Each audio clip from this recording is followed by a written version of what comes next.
علیکم، پروگرام پور اسرار کے ساتھ آپ کی خدمت میں حاضر ہوں. میں ہوں آپ کی ہوسٹ سعدیہ مسعود اور جناب حسن معمول میرے ساتھ تشریف فرما ہے روحانی علم کے ماہر بادل بن دلاور صاحب، جن سے ہم بات چیت کریں گے اور رہنمائی ہم ہمیشہ حاصل کرتے ہیں. اس ہفتے بھی وہ ہمیں بتائیں گے کہ ہمارے ستارے جو ہیں وہ کس سمت جو ہے وہ چل رہے ہیں اور ہمارے معاملات اور ہمارے جو دوست ممالک ہیں ان کے ساتھ تعلقات جو ہیں وہ کس طرح کے رہیں گے. آئیے پروگرام کو آگے بڑھاتے ہیں. جی السلام علیکم. وعلیکم السلام.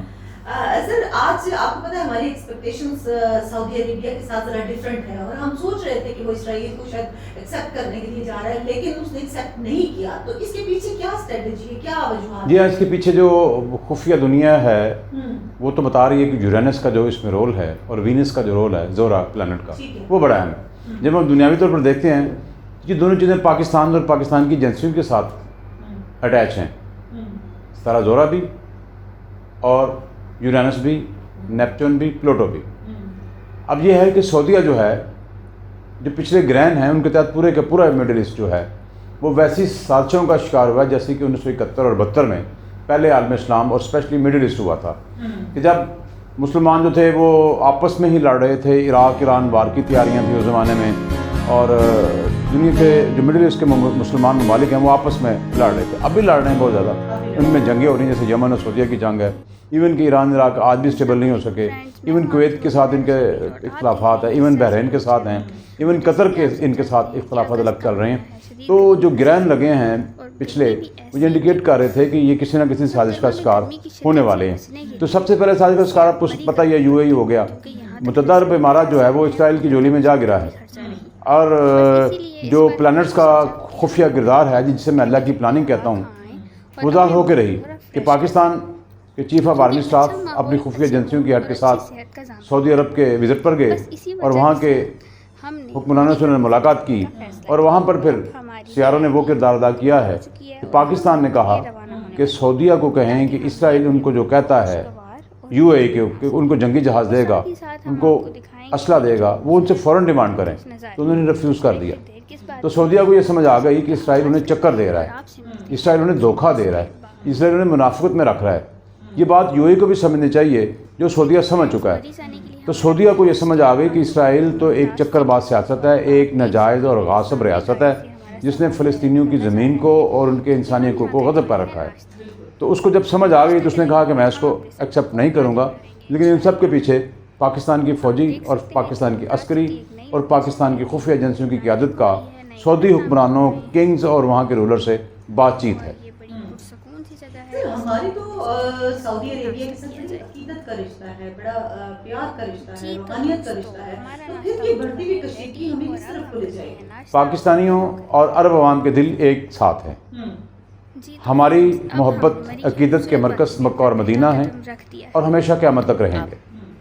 اس لیے جو بھی وہاں پہ حکمران ہوتا ہے ہمیں اس کے ساتھ ایک عقیدت ہوتی ہے، ایک محبت ہوتی ہے. ہم وہاں کے حکمرانوں کو کنگ یا رولر یا بادشاہ کے نام سے نہیں جانتے. ہم انہیں، اور وہ خود بھی حکمران اپنے آپ کو خادم الحرمین کہتے ہیں کہ وہ مکہ اور مدینہ کے خدمت گزار ہیں. تو اس ریفرنس سے بھی لوگ ان سے محبت کرتے ہیں.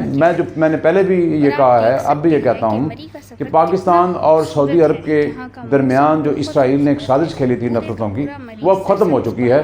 اس کا اب کوئی کردار نہیں. تو آگے ہمارا پاکستان جو ہے اور سعودی عربیہ کا ریلیشن شپ جو ہے وہ کچھ بہتری کی طرف لے جائے گا کیونکہ یو اے ای جو ہے وہ تو اسرائیل کو جو ہے قبول کر چکی ہے. کیا آنے والے وقت میں پاکستان کو کوئی ایسا اسٹیپ لینا پڑ سکتا ہے کہ وہ اسرائیل کے موسم میں؟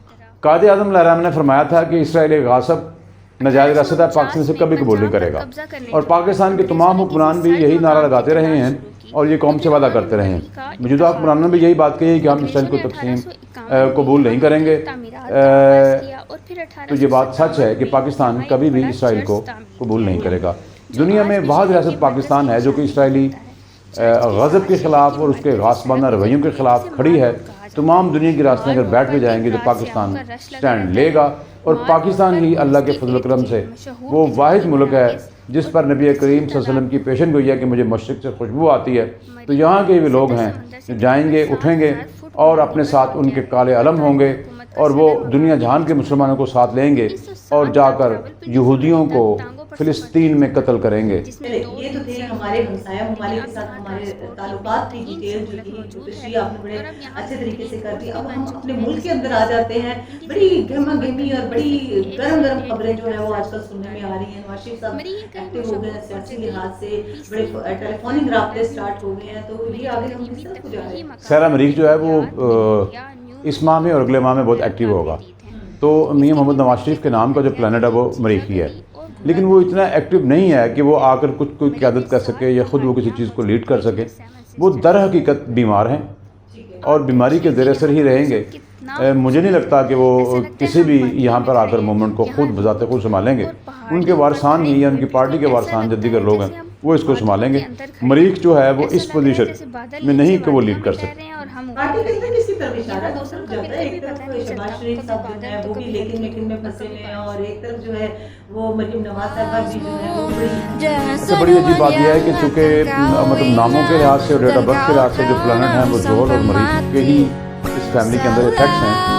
تو زحل اور مریخ کی جو کشمکش ہے وہ صدیوں سے چلتی آ رہی. لوگوں نے اب دیکھا ہے کہ جب وہ ایک دوسرے کے اپوزٹ آ جاتے ہیں تو پھر انقلابات ہوتے ہیں. ٹرافک جدی کے ممالک میں چینجز ہوتی ہیں, جب وہ کسی اور ایریا میں جاتے ہیں تو پھر وہاں پر چینجز ہوتی ہیں. تو اس خاندان میں بھی اب یہ وقت آنے کو ہے. مجھے نہیں لگتا کہ یہ ان کی زندگیاں کوئی لمبی ہیں. میاں نواز شریف کی زرداری بھی زحل کے زیر اثر آتے ہیں محترم, تو ایسے لگتا ہے کہ یہ ان کی زندگیوں کے آخری سالوں میں یہ ہیں.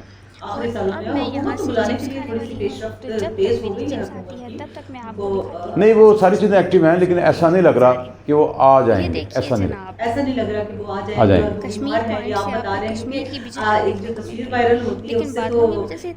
نہیں, ایک آدمی بہت اچھا ہوتا ہے, چل رہا ہوتا ہے, لیکن آپ کو کیا پتا کہ اس کے اندر کینسر ہے یا اس کے جگر میں کیا بیماری ہے یا اس کے اندر کیا ہے. ایک آدمی واک کر رہا ہے.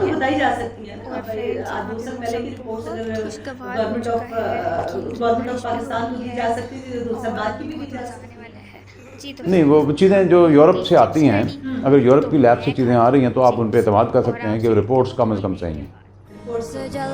ہم مطلب پاکستان یا انڈیا یا جو دوسرے ممالک ہیں دوسری دنیا کے, ان کے ہاں تو میڈیکل لیب کا یہ حال ہے کہ آپ ایک لیب سے ٹیسٹ کروائیں جینون, دوسری سے کروائیں, دونوں ڈفرینٹ ہوں گے. لیکن وہاں یورپ میں نہیں ہے, وہاں پہ کیلیبریشن ہوتی ہے, وہاں پہ تمام لیب کے اسٹینڈرڈ ہوتے ہیں, اس لیے آپ ان کی رپورٹس پہ اعتماد کر سکتے ہیں.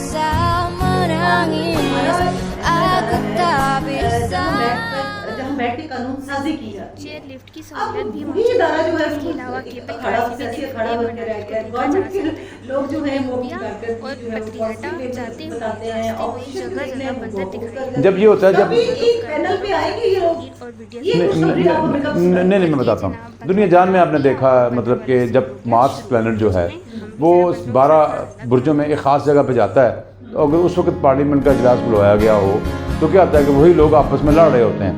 کئی کرسی اٹھا کے دوسرے کے پھینک رہا ہوتا ہے, کوئی گالیاں دے رہے ہوتے ہیں, مطلب کوئی اس میں فائلیں اور کاغذ پھینک رہے ہوتے ہیں. تو ٹیکنیکلی یہ مطلب جب بھی اجلاس کریں تو اس میں مشاورت ضروری ہے. تو ان دنوں میں کی جائے جب ملک سارا جب وہ ایکسائٹیڈ نہ ہو, تاکہ یہ لوگ زیادہ ایکسائٹیڈ نہ ہو. مجھے نہیں لگتا کہ ہماری جو ہے اسمبلی کسی بھی بات پر اکٹھی ہو جائے گی. تو یہ کمر در اقرب میں ہمارے پرائم منسٹر نے حل کی ہے, تو یہ ایسا ہی معاملہ چلتا رہے گا. یہ بھی مکمل اکٹھی نہیں ہوگی, نہ مکمل اکٹھی ہے. ان کا بھی ایشو یہی ہے کہ یہ جزوی طور پر اکٹھے ہیں, یہ مکمل اکٹھے نہیں ہیں. جیسے آپ کو نظر آیا کہ جیسے یہ اکٹھے ہیں لیکن اندر سے اکٹھے نہیں ہیں, ایسا ہی معاملہ ان کا چلتا رہے. جی ہاں, جی بڑا عجیب سوال ہے. اس کا تعلق مشتری اور زحل کے نظرات سے ہے. ایسا نہیں لگتا کہ انہیں کم از کم مزید 2 سال اور بھی تو ثمر مل سکے. اچھا, مطلب آپ کا کہنے کا مطلب یہ ہے کہ گورنمنٹ جو ہے ہم جا رہے ہیں مری میں موجود چلے گی, اور یہ اس کو گرا نہیں پائیں گے. فی الحال تو ایسے نظر آ رہا ہے. عمران خان کی جو گورنمنٹ ہے اس کے پہلے 4 سال تو نظر آ رہے ہیں کہ اس میں ان کی جدوجہد ہوگی, بار بار ان کو گرا دیں, لیکن اپوزیشن اس میں ناکام نظر آتی. دور دور تک ابھی تک کوئی نام نشان نہیں. اور ابھی اگر ہم بات انڈیا کی طرف لے چلیں, ہندوستان کی طرف لے چلیں, تو فائنلی آدھا گھنٹہ مسلسل چلنے کے بعد جی ہاں, وہ پھر میں بتا دوں کہ مریخ جو ہے اس کے ساتھ ساتھ پاکستان کے 10ویں گھر کے جو حکمران ہیں پلانٹس میں, سیاروں میں, وہ سارے کے سارے ایسی جگہ آسمانی کونسل پہ اکٹھے ہو رہے ہیں جو کہ جنگ کی طرف اشارہ کرتے ہیں. تو اس کا مطلب یہ ہے کہ ہمارا اگست, ہمارا ستمبر, ہمارا اکتوبر جو ہے وہ انڈیا کے ساتھ جنگ زدہ نظر آتا ہے. شدید حالات ہو سکتے ہیں بارڈر پر, کشمیر پر کشیدگی بڑھ سکتی ہے, تو یہ جنگی حالات جو ہیں یہ ایسا لگتا ہے کہ یہ ہو کر رہے ہیں, جا رہے ہیں. کیا ایسی حالت میں ہے پاکستان انڈیا کا بھی وزٹ کر لیا جائے. جی تو دوستوں پاکستان, انڈیا اور پوری دنیا کی معیشت جو ہے بوجہ کرونا وہ اس پوزیشن میں نہیں ہے جو پہلے تھی, لیکن اس کا مطلب یہ نہیں ہے کہ آپ کے پاس اگر پیسہ نہیں ہے, آپ کے پاس اسلحہ نہیں ہے, آپ کے پاس ویپن نہیں کمی, تو آپ جنگ نہیں لڑتے. جنگ جو ہے وہ ٹیکنیک سے لڑ جاتی ہے, جنگ کچھ تقاضوں سے لڑ جاتی ہے, جنگ کچھ حوصلوں سے لڑ جاتی ہے, اور وہ پاکستان کی عوام کے ساتھ ساتھ افواج پاکستان اس کے تمام شعبوں میں موجود ہے. اور اگر یہ جنگ ہوتی ہے تو اس میں پاکستان ہی فاتح ہوگا. پاکستان ہی فاتح ہوگا اور جنگ کی طرف ہم بڑھتے ہوئے زیادہ پتہ چل رہا ہے کہ جنگ کی طرف جا سکتے ہیں. اس سے پہلے جب بھی خبریں سرگرم ہوتی تھی تو بعد میں ایک وقت پہ آگے تھوڑی ٹھنڈی ہو جاتی ہے. اچھا, اگر جنگ کی طرف بڑھ جاتے ہیں تو پھر یہ اپوزیشن ہے, پاکستان ہے, گورنمنٹ ہے, پھر کسی ایک پہلے نہیں, وہ میں بتاتا ہوں. پاکستان کے لیے میں پہلے بھی بتا چکا ہوں, پاکستان کے لیے پاکستان کی تمام سیاسی پارٹیاں ایک پیج پہ اکٹھی ہو سکتی ہیں, اور آلریڈی ساری پرو پاکستان پرو پاکستان تمام پارٹیز ہیں ورسز انڈیا تمام پارٹیز ہیں. تمام پارٹیز یونائٹڈ ہیں, چاہے وہ گورنمنٹ کی ہیں, چاہے وہ اپوزیشن کی ہیں, چاہے وہ کوئی ایسی پارٹی ہے جو الیکشن ون کر کے نہیں آئی ہوئی, وہ بھی تمام پارٹیز فار پاکستان ہیں. اگرچہ کچھ پارٹیز صوبائی حقوق کی بات کرتی ہیں, لیکن اوور آل وہ بھی مجموعی طور پر پاکستانی کی بات کرتے ہیں کہ پاکستان میں رہتے ہوئے صوبائی حقوق ملیں, تو وہ بھی ان کا رائٹ ہے. تو بیسیکلی یہ ڈفرینٹ پلانٹس ہیں, مطلب کوئی مریخ ہے, مشتری ہے, عطارد ہے, زہرہ ہے, تو ہر ایک کا ایفیکٹس ہے مختلف سیاسی پارٹیوں پہ. کس پارٹی نے کس سیارے کا رنگ اختیار کیا ہوا ہے اس کے حساب سے وہ ایکٹ کرتی ہے. عثمان گلزار صاحب کے ستارے کیا کہتے ہیں, ان کا ذرا ہمیں بتا دیں. بڑے وہ میں نے پہلے بھی بتایا ہوا ہے کہ مطلب فی الحال تو آپ جب تک مریخ ایکٹیو ہے تو آپ یہ سمجھے کہ عثمان گلزار جو ہے وہ رہیں گے. لیکن اکاؤنٹیبلٹی پھر کیسی ہو رہی ہے؟ جب ان کو بلایا ہے تو پرائم منسٹر صاحب کہتے ہیں کہ یہ کوئی مذاق ہے, ایک شراب کے لائسنس کے لیے ان کو بلا لیا گیا ہے, تو مطلب یہ ان کو مذاق لگ رہا ہے جب کسی اپنے بندے کو بلایا جا رہا ہے. نہیں, یہ ہر آدمی جو ہے جب بھی اس کے آدمی کو کوئی کورٹ بلاتی ہے, سمجھتا ہے کہ اس کے ساتھ اس کی اختلافی ہوتی ہے. ایسی بات نہیں ہے.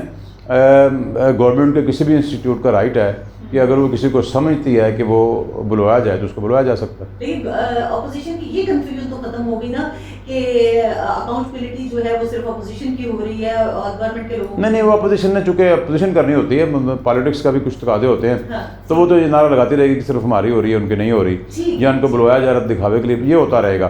اور یہ سارا جو ہے یہ بھی میں بتا دوں کہ نیپچون پلانٹ کے کرشمے ہیں. پاکستان کے ذائچہ میں نیپچون ایسی جگہ ہے کہ جہاں پر ہر کسی کو لگے گا کہ ہر کوئی جو ہے وہ ایک ایکٹ کر رہا ہے, دوسرے پہ ٹرسٹ نہیں کر رہا. یہ چیز بھی چلتی رہے گی. چلے قادر صاحب, بہت بہت شکریہ, پروگرام کا وقت ختم ہو گیا ہے جناب. آپ بھی اپنا بہت سا خیال رکھیے گا. اگلے ہفتے آپ سے دوبارہ ملاقات ہوگی. اللہ